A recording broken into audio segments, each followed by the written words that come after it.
Assalamualaikum semua. Di dalam video ini adalah sesi praktikal kepada pengenalan API dari video yang lalu. Jadi untuk video ini saya perlu pelajar pergi ke laman web getpostman.com dan download software Postman. Jadi kita akan menggunakan software Postman untuk menguji API. Untuk kali ini kita akan buat mock API, tetapi di masa-masa akan datang, pelajar mungkin akan membangunkan API sendiri dan aplikasi Postman diperlukan untuk menguji API.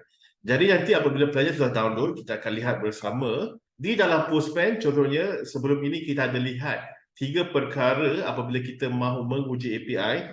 Pertama adalah method.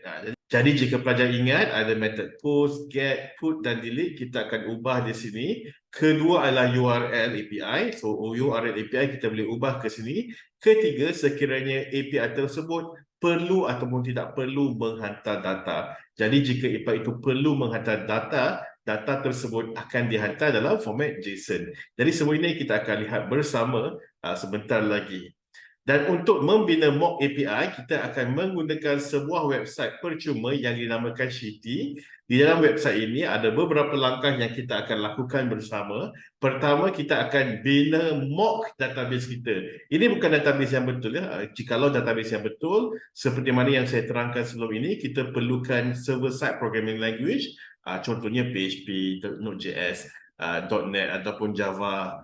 Ini hanyalah mock jadual dan mock API. Jadi pertama sekali kita akan pergi ke Google Spreadsheet dan kita akan membina sebuah Excel sheet dengan kolom yang diingini. Kita akan ambil contoh employees seperti video terdahulu. Kita akan bina kolom name, email, phone dan address. Kedua, kita akan pergi ke shitty.co dan kita akan bina API berdasarkan Google Sheet yang diberi. Untuk latihan ini, pelajar perlu ada akaun Gmail kerana kita akan login menggunakan Gmail.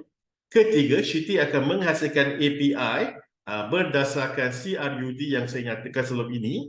Untuk setiap API, pelajar perlu ingat ya, ada tiga perkara, method, URL dan cara menghantar data. Dan keempat, untuk setiap operasi, kita akan pastikan data tersebut dikemas kini di dalam Google Drive. Jadi saya akan buat latihan ini dahulu. Saya sudah ada Google Sheet di sini. Saya namakan Google Sheet saya Employees. Di dalam Google Sheet Employees, saya akan bina kolom yang saya sudah tulis dalam slide, iaitu name, email, phone dan address. Pelajar perlu berhati-hati kerana Shitty kadang-kadang dia ada masalah. Contohnya perlu ikut format ini, pelajar tidak boleh tak space ataupun underscore di dalam nama kolom. Ini adalah limitation dari Shitty. Seterusnya, saya akan pastikan API saya mempunyai rights. Anyone with the link can be an editor dan saya akan copy link tersebut kerana Shitty perlu untuk edit dan perlu untuk menulis di dalam file ini. Kemudian saya akan buka laman web shitty.co. Saya akan connect ke Google Sheet saya dan Shitty akan suruh saya login dahulu. Kemudian Shitty akan tanya apakah URL drive saya. Saya akan create new project from Google Sheet dan saya akan tampalkan URL saya. Jadi Shitty dapat tahu yang nama projek saya ialah Employees. Saya ada satu Sheet 1 dan saya akan terus create project. Baik, Shitty akan menghasilkan API ini. Jika pelajar ingat, kita ada API untuk retrieve rows. Ini menggunakan method get. Ini adalah untuk add a row menggunakan method post, edit a row menggunakan method put dan seterusnya delete a row menggunakan method delete. Pelajar buat begini dahulu ya. Kadang-kadang Shitty ada bug, jadi saya akan enable, disable dan enable, disable. Memandangkan database kita kosong, saya akan mulakan dengan membina row di dalam API. Saya akan buka Postman di sini. Saya akan tukar methodnya ke method post. Kemudian saya akan dapatkan URL method post. Saya akan pastekan di sini. Kemudian saya akan hantar body dan body itu saya hantarkan di dalam format JSON. Saya tukarkan ke raw dan JSON. Kemudian cara menghantar data dalam Shitty, saya perlu letak nama sheet dan kemudian nama kolom. Ini Shitty ada berikan format data yang perlu saya hantar. Ini adalah dari Shitty ya. Kalau dari API sendiri mungkin formatnya adalah berbeza. Jadi saya perlu hantarkan sheet 1. Di dalam sheet 1 saya akan hantarkan nama kolom saya. Contohnya name equals to 11.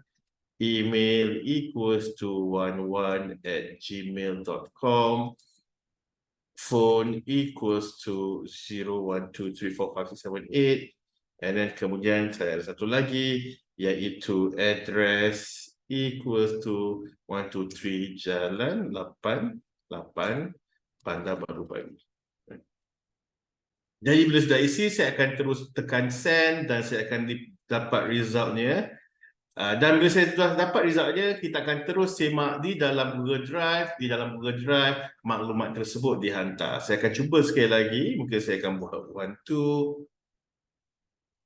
Saya akan hantar 12@gmail.com.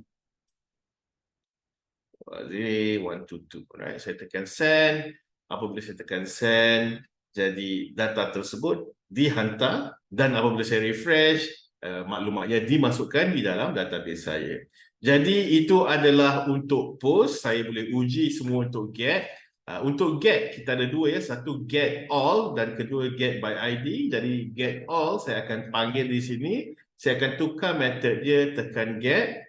Dan di sini di dalam database saya ada dua benda iaitu untuk ID 2 dan ID 3. Kita akan uji get by ID. Jadi saya akan letak /2 ya, /2. Jadi untuk /2 ini adalah maklumat dia dan /3 ini adalah maklumat yang diperlukan.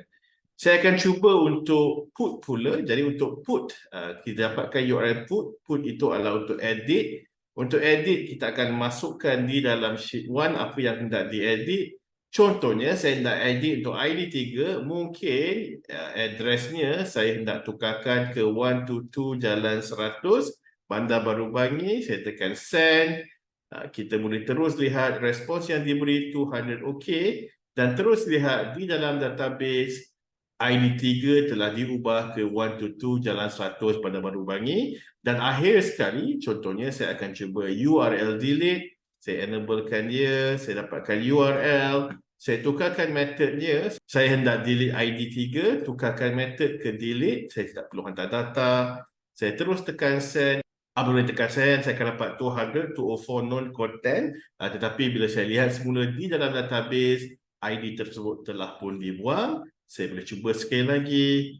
Tekan 2, alright. Dan bila saya terus buang, 204 non-content dan ID tersebut telah pun dibuang. Jadi sekian untuk kali ini, pelajar boleh mencuba API ini dan boleh cuba dengan nama table yang lain. Di video akan datang, kita akan menggunakan API ini untuk menunjukkan data di dalam aplikasi kita. Sekian, terima kasih.